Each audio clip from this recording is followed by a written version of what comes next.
This week's Piltch Point with Avram Piltch is proudly powered by PureVPN. The best way to protect your privacy online is with PureVPN. You can hide your online activities, say goodbye to regional restrictions, and improve your streaming quality. Plus, it's available for almost all of your devices. You can get a special price and a 31-day money-back guarantee right now by going to pilchpoint.live/PureVPN.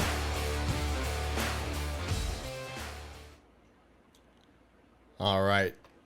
You have been working on and teasing a story for quite a while, and that story came out this week.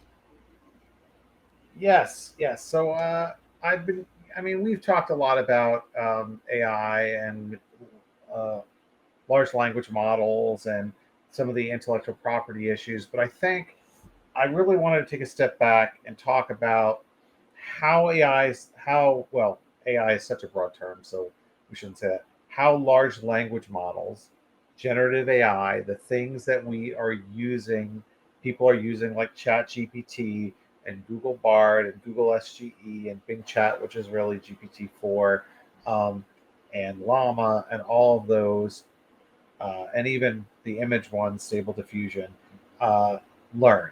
How do they learn? It's really important to understand how they learn and how they don't learn so that we can kind of get past one of the really key problematic arguments that I'm hearing a lot from people that I know and respect, including members of my own family, like my mom, who doesn't know much about technology. Like I showed her ChatGPT and she said, I don't know what to do because, the machines are learning. Like the machines are, what can we do to stop them? Because if a person can learn, can learn this, a machine can learn it too. And I've heard this so many places. The New York Times ran an op-ed from one of their writers, Farhad Manjoo, who said, "Yeah, it's perfectly okay. I don't mind if machines ingest my text because, I would let a person be inspired by my work. So why should I treat the bot any differently?" Um, uh, Matthew Sag, who is a law professor who I interviewed and who also testified before a congressional committee about AI, said that the right way to think about a, an LLM is um, as a student learning. That is the way to conceive of them.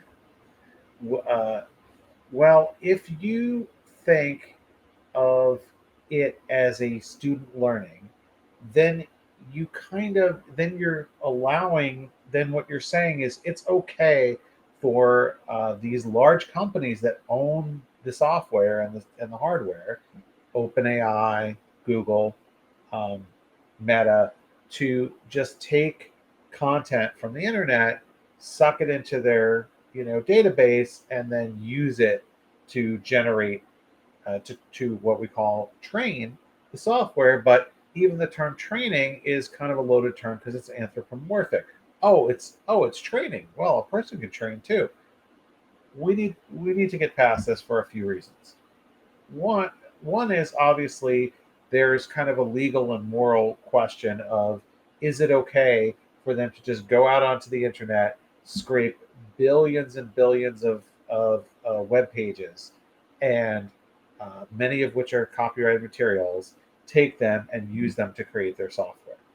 Um, and then, you know, is that legal? Well, we're going to find out pretty soon because of a variety of copyright infringement lawsuits that have been filed. And the answer may be different in America than it is in the EU or elsewhere. Um, but putting aside the legal question for a second, the logic behind the legal question is kind of the moral question. Well, if it's like a person, I can't stop it from learning. Just let it learn and be inspired. It's creative. It's a thinker. It's not a thinker. So let me. We need to talk about how the machines actually classify information and learn. So I want to share some. Now I've got a really detailed article about this called "AI Lie: Machines Don't Learn Like Humans and Don't Have a Right to Learn Like Humans." But let me show you. Let me show you something. So if one thing that I think is kind of interesting, and granted, we could the human mind is interesting, and nobody knows exactly how the human, all the intricacies of the human brain. But here is how here's what happens when a large language model like GPT-3 or GPT-3.5 or GPT-4 reads text. It takes it and it converts it into something called tokens. So, uh, if you take text like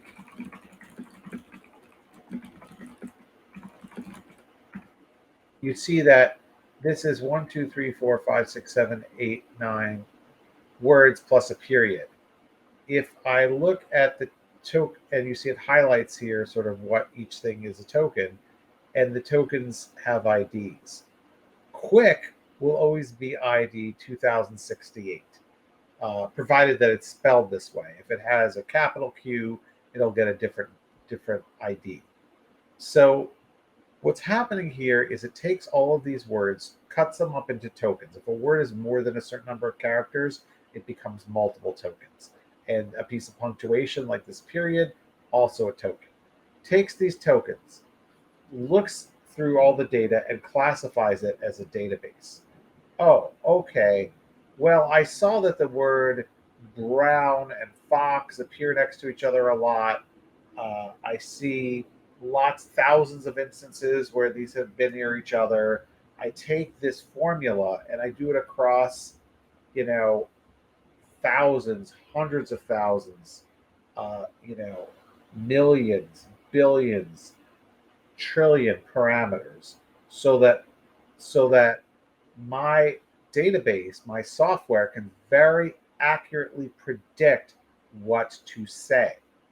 So if I ask it something, if I go to ChatGPT, right, and I go to, you know, and I ask it to complete to do something for me. It's a little looks blurry on my screen. Can you see it, Scott, or is it also blurry for you?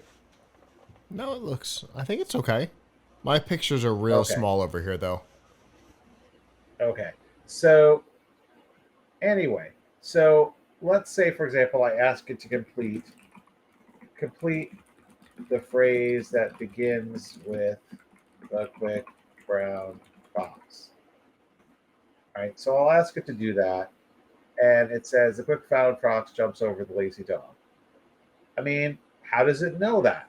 It knows that because it's looked at the internet, it's looked at and other materials, books, other things that were fed into the database, and and it's a very quick, great organization, great quick response, all things considered, the amount of data that it's dealing with, and it's figured out that when I say complete the phrase, what that means, what it expects, what I should be expecting it to do, what begins with, you know, what the beginning of the phrase is, and then how to finish it, because it's predicting. It is a wonderful prediction engine.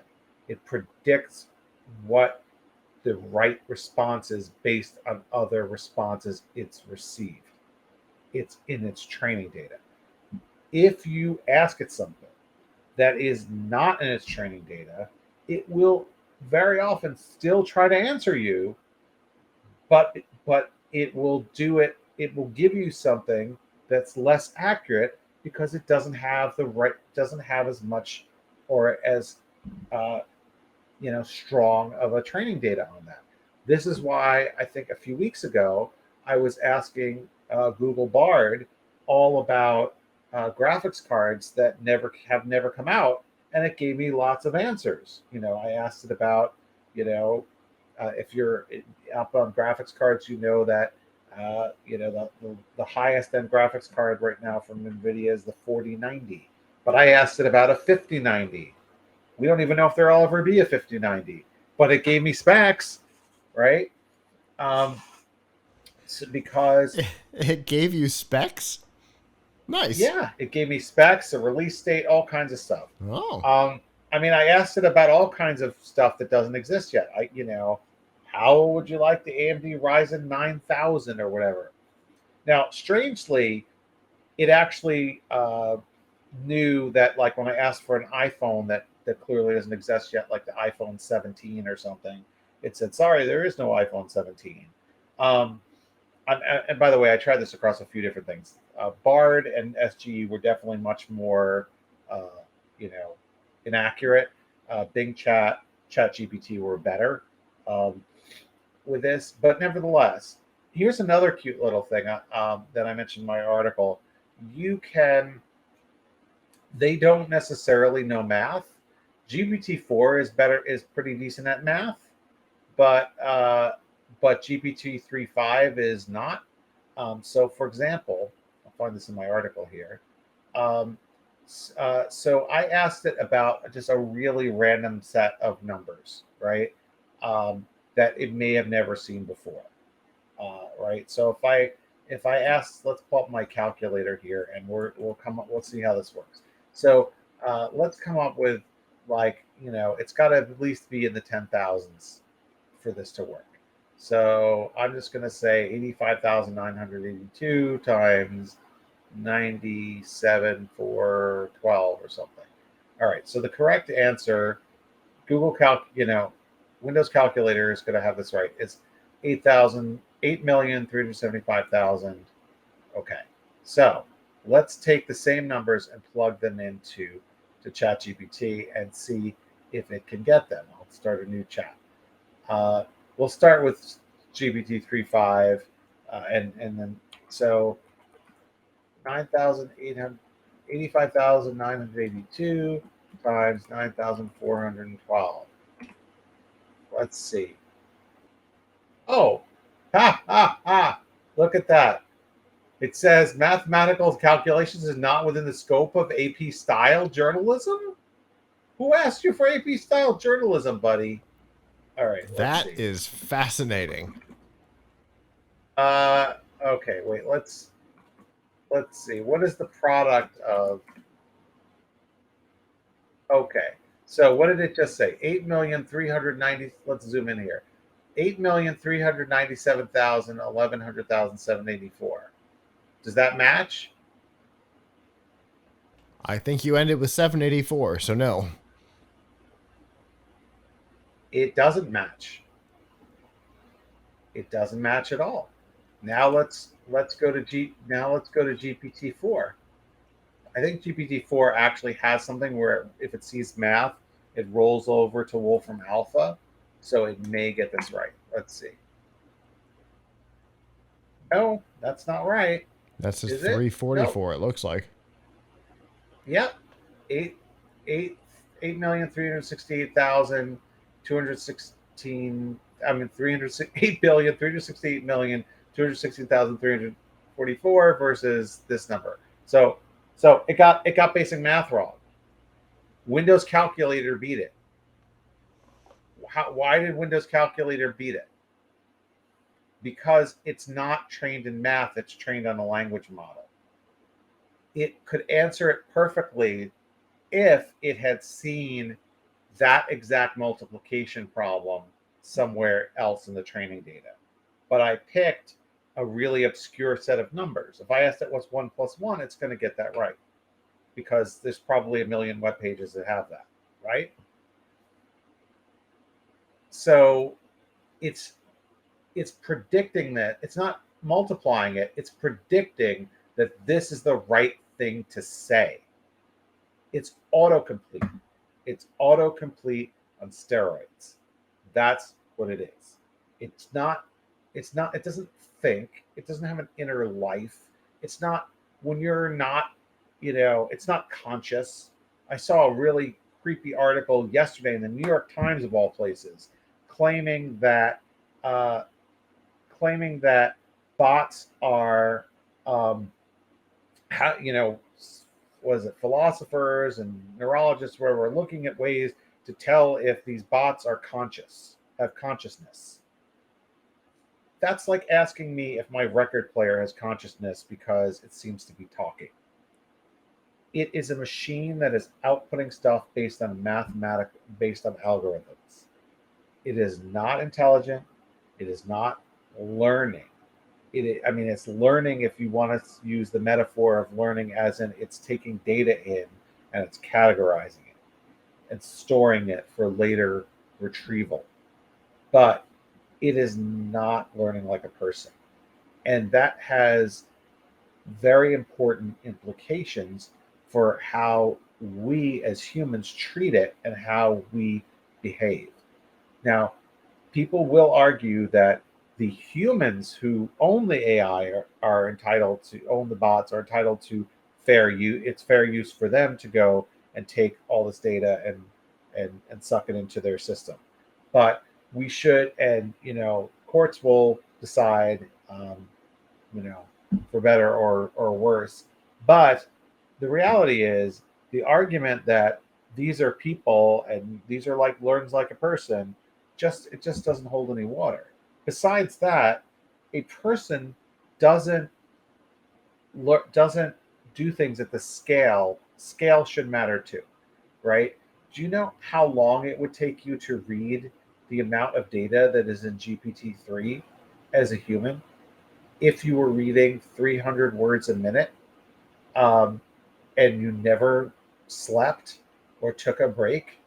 According to my calculations, GPT-3 has 500 billion tokens, which is roughly 375 billion words. If you were reading that, it would, at 300 words a minute, it would take you 2,378 years to read all of that. Now, you and that's assuming that you remembered it all and could instantly recall it. It's not humans and machines. It's not right to say, oh, if I as a person can go out and read all these articles, a machine should be able to do it also. It's not. Machines do things at a different scale. Machines are not people. Machines learn in a different way. They are databasing stuff.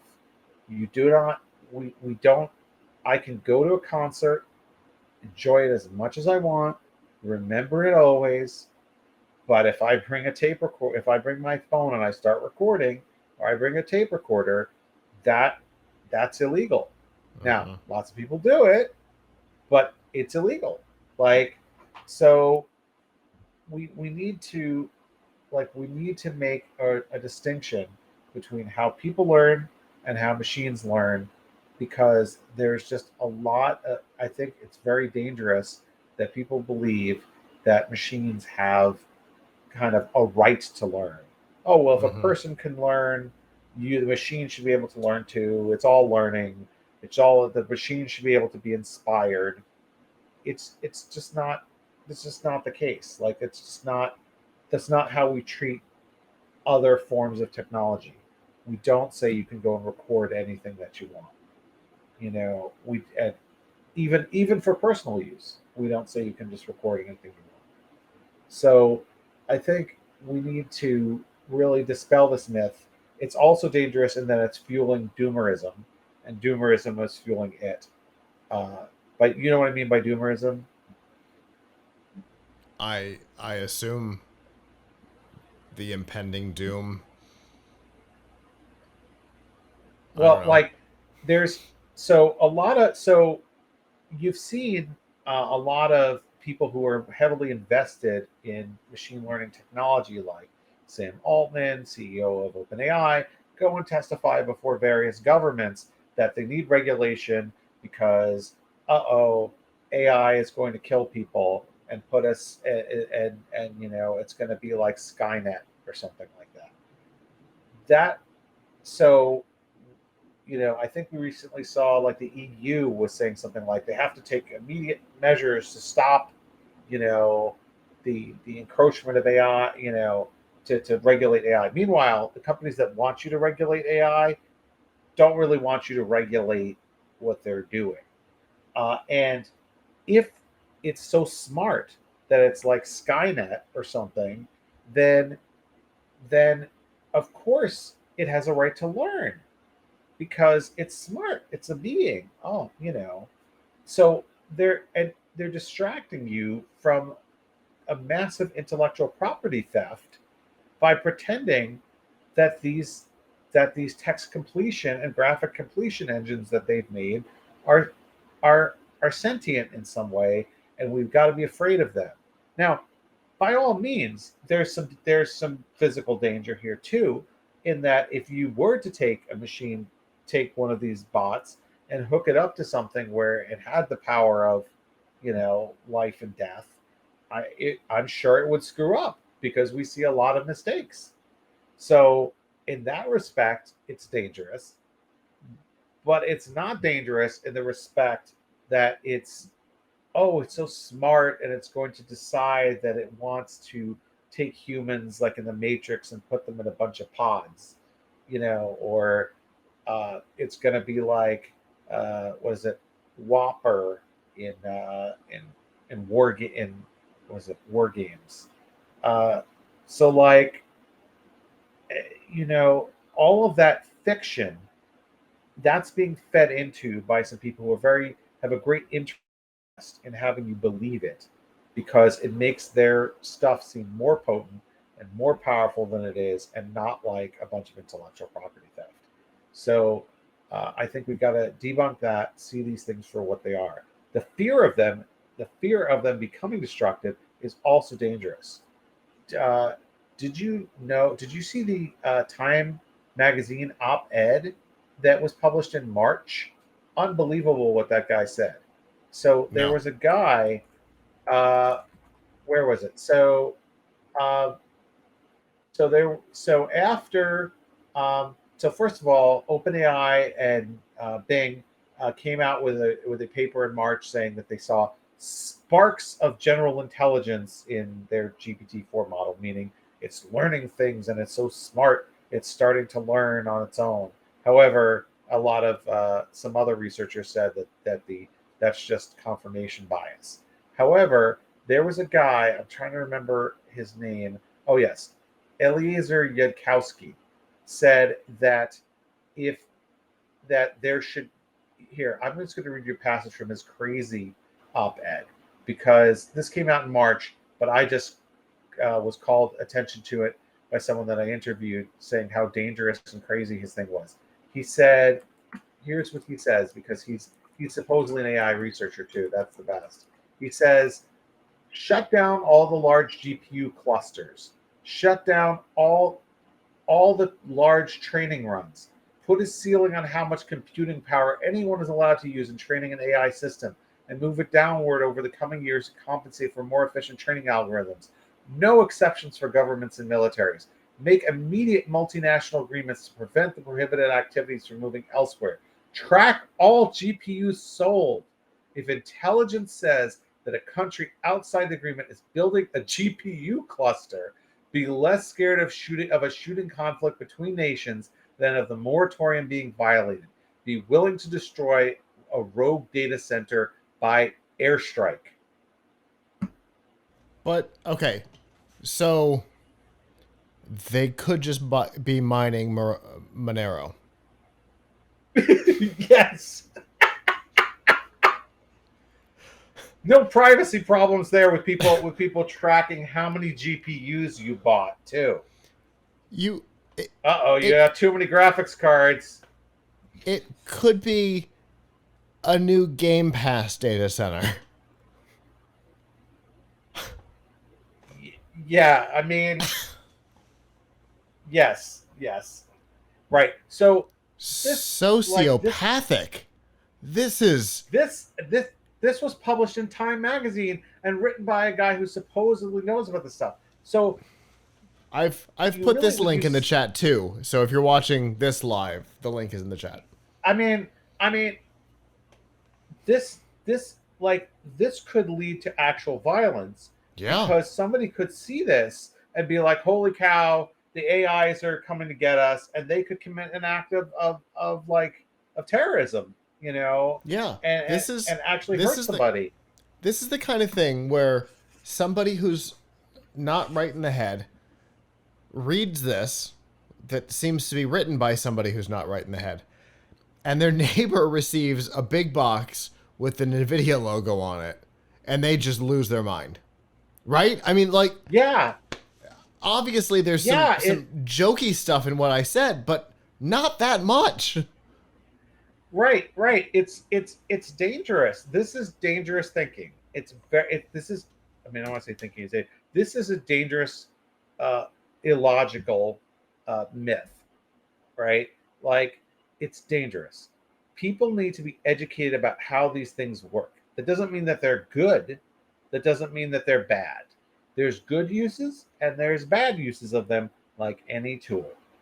Uh, People are trying to make you afraid of some science fiction bad use of it, where it becomes super smart and takes over the world. I think you should be concerned about the fact that the companies that are profiting off of this software are running roughshod over data that they don't own, whether it's copyrighted data, that copyrighted information that someone like me makes a living off of writing, or it's your personal information that you're putting up on the internet. Um, but just because, you know, everybody's a publisher, right? Yes, like I make a living publishing articles, but everybody's a publisher. Have you ever posted on social media? Have you ever posted a user comment somewhere? How about a review on Amazon? Is your name somewhere on a list? Hey, they may even take stuff that information that's not even public. Like, we know that some of the information in some of these training models has come from things that are behind paywalls and things like that. So I really do not assume that your data is not in the training set, because it could be. Like, ask any AI bot about yourself. If it can answer the question, then it has information about you, and it might not be the right information. um, you know, it might be defaming information because it's hallucinating. It might be that these bots do a horrible job. I don't think they really put much weight at all on the quality of the source, right? So if I write a defamatory article or post about you somewhere, and they pick it up in the training data, even if I take my article down later, they don't regularly purge the training data. You know, uh, if if you put something up somewhere that maybe you're not proud of, like, it's one thing to have somebody write something bad about you, and then you see this and someone Google it and see the source of that. But what if it's just put into your SGE output as if it's just the facts, just the truth, just the unvarnished truth, Mm-hmm. right? I mean, people have been able to poison the data stream by putting in, defamatory information, or even I think there was one guy who managed to, prove it by putting in a whole bunch of places that he should always be referred to as a genie, and then anytime it was asked about him, it said he's a genie. Like, I mean, that proves the point, right? That proves the point. Now, if I put up an article and I say Scott's a genie, someone's going to look at it and be like, that even doesn't know what he's talking about. He's nuts, right? But if it's coming from the mouth of Google or the mouth of Bing or the mouth of OpenAI, because these bots don't reveal sources usually, and they are speaking sort of ex cathedra on behalf of Google or Microsoft, who people tend to trust. Like, that's, it's very problematic. So I think we need to be more afraid of what they're doing with our data than what they're going to do to our bodies. All right. So a couple things. One, the paragraph after the one that you read, I don't know that we'd be able to read on YouTube. So I'm not gonna. But definitely, y'all should go check this out about nuclear armament. It's wild. Oh yes, yes, yes. There are people. I think I can say this. There are people who actually believe that it's more. It's a bit. It's dealing with rogue AI is a bigger risk to humanity than nuclear war or climate change. Then instigating nuclear war is what he says. It would be worth instigating nuclear war to prevent LLM training. Did a bot write it? It's I mean, it seems I don't know what wrote it, but it's broken upstairs. Um so But people will agree with this, and that's what's yeah. scary. Yeah, that's the thing that worries me is that, like you said, this is published somewhere high profile. That's terrifying. Yeah. Yes. Yes. So so It's terrifying. I decided to run on a happier note. I decided to run your numbers experiment on Bing. And I decided to run it through the three different conversation styles. Hmm. So in creative mode, it was off by a factor of 10. However, it included commas. So that was nice. In precise mode, it decided commas were superfluous. Precision. We're here for precision.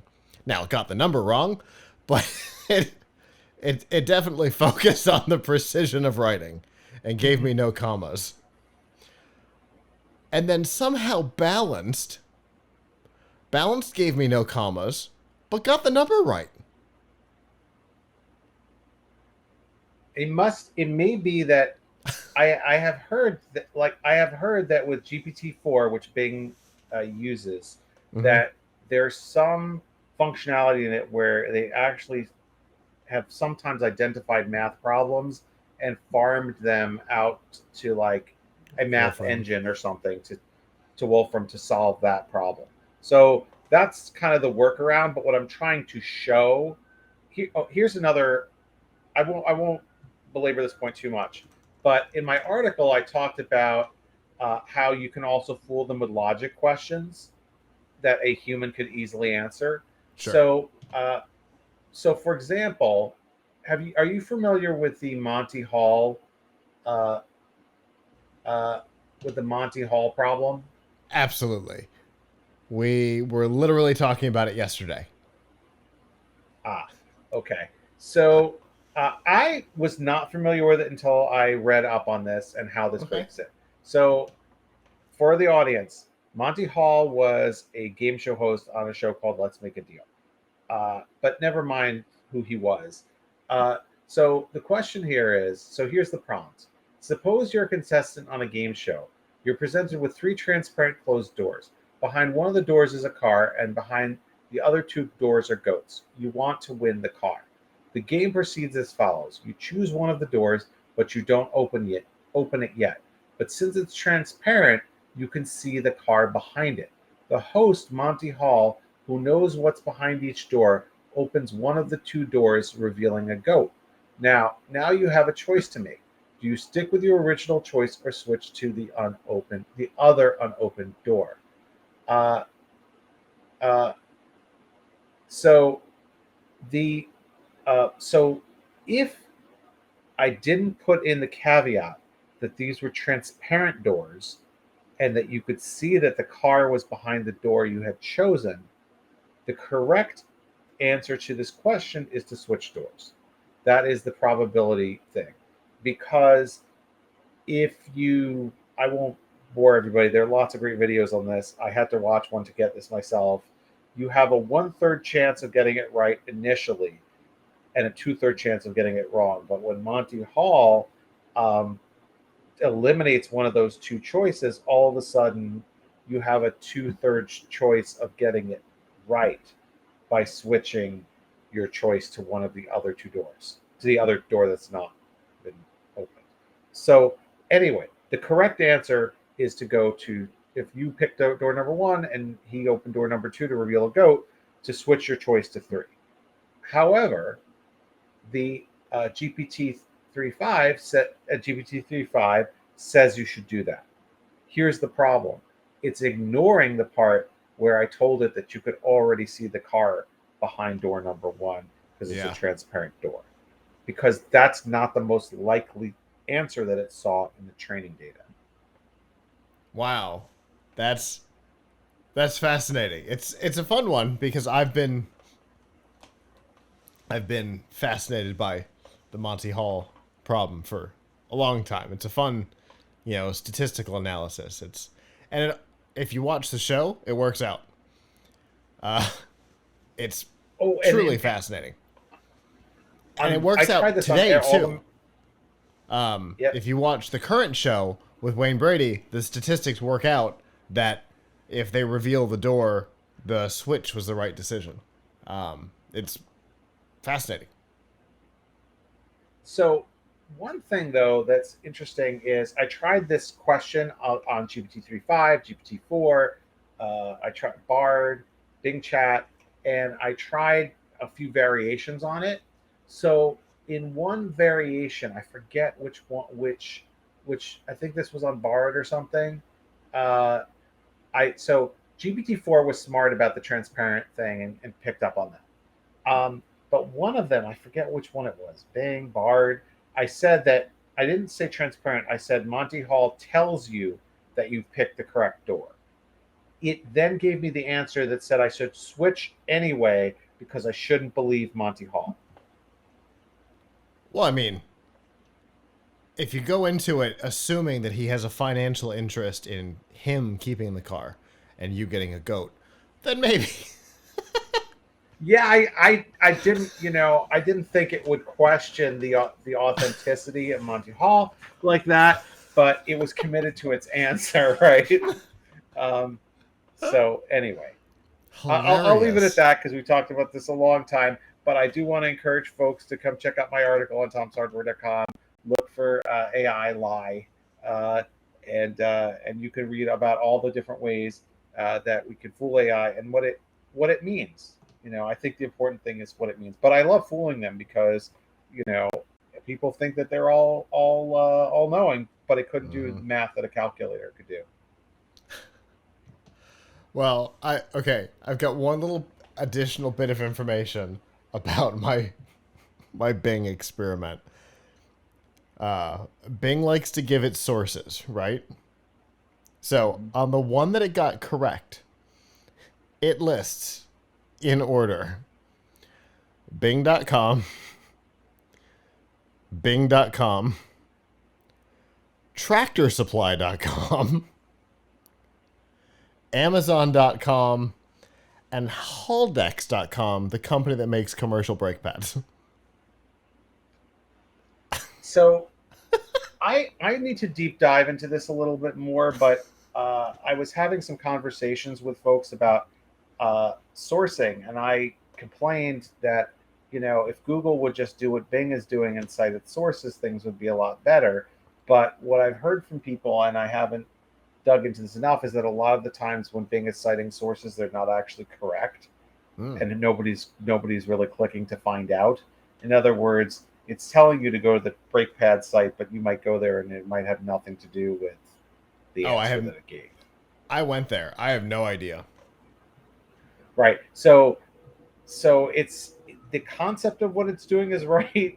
Like, good. They should cite sources of where they get information. But if the sources aren't actually saying that, it's even worse.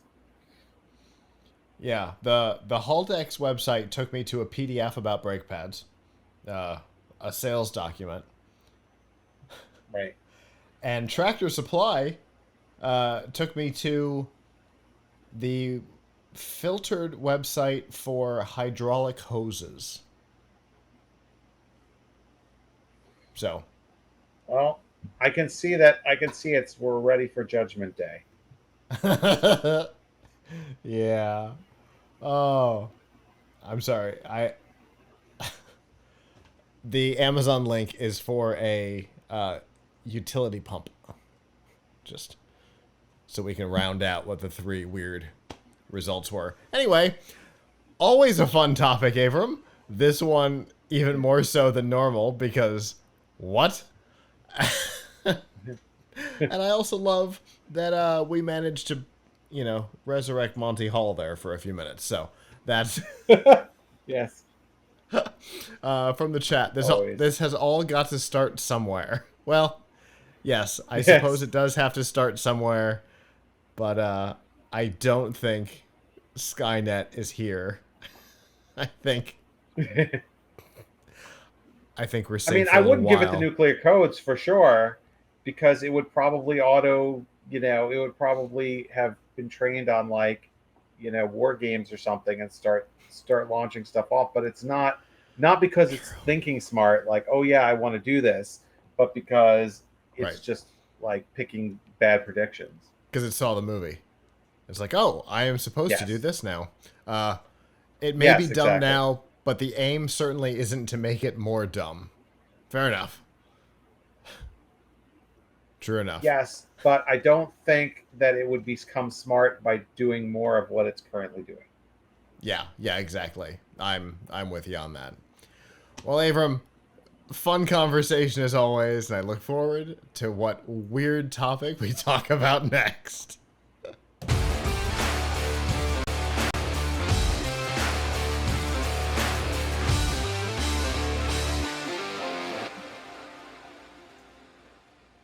Hello, YouTube. Thanks for watching, and I hope you enjoyed this episode of The Piltch Point with Avram Piltch. If you did, please subscribe to our channel, and of course, hit the notification bell since subscriptions don't mean much on YouTube anymore. And if you've got topics you'd like us to discuss in the future, we'd love to hear from you in the comments below. If you don't want to follow us on YouTube, that's okay. There's a lot of other ways that you can follow our content. You can find all of that by going to plughitslive.com/subscribe. There you'll see all of our shows and all the different ways that you can watch, listen, and follow along.